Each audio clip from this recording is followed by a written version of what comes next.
છોકરા બધા મજામાં? બસ મજામાં. કેમ શું થયું? આ જલ્દીમાં કેમ જાય છે? આનું તો રોજનું છે, રોજ ઓફિસે જવામાં એને લેટ થાય છે. અને રોજ આટલું લેટ થાય છે તો બાઇક કેમ નથી લઈ લેતો? આઈડિયા તો સારો છે, પણ કઈ બાઇક આપવું એને? સાચું કહું ને તો અત્યારની જનરેશનને તો પાવરવાળી જ બાઇક ગમે. મને કોઈ આઈડિયા નથી, તું સજેસ્ટ કર ને કોઈ બાઇક.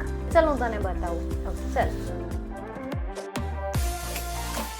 આ તમે જે તમારા ભાઈ માટે ગાડી જોવો ને, આ જનરેશનની સૌથી સારી જાવા 42 FJ બાઇક છે, જે વધારે પાવર ટોર્કમાં ને તમારા ભાઈ માટે સારી પણ રહેશે. બાઇક તો બહુ જ મસ્ત છે, પણ આમાં કોઈ ઓફર ચાલી રહી છે? યસ મેમ, તમે સારા સમયે આવ્યા છો. અત્યારે રક્ષાબંધનની સ્પેશિયલ ઓફર પણ ચાલી રહી છે, જેમાં 6 વર્ષ સુધીની એક્સટેન્ડ વોરંટી છે, 1 વર્ષનું RSA પણ છે અને રક્ષાબંધનની સ્પેશિયલ ગિફ્ટ પણ તમને મળશે.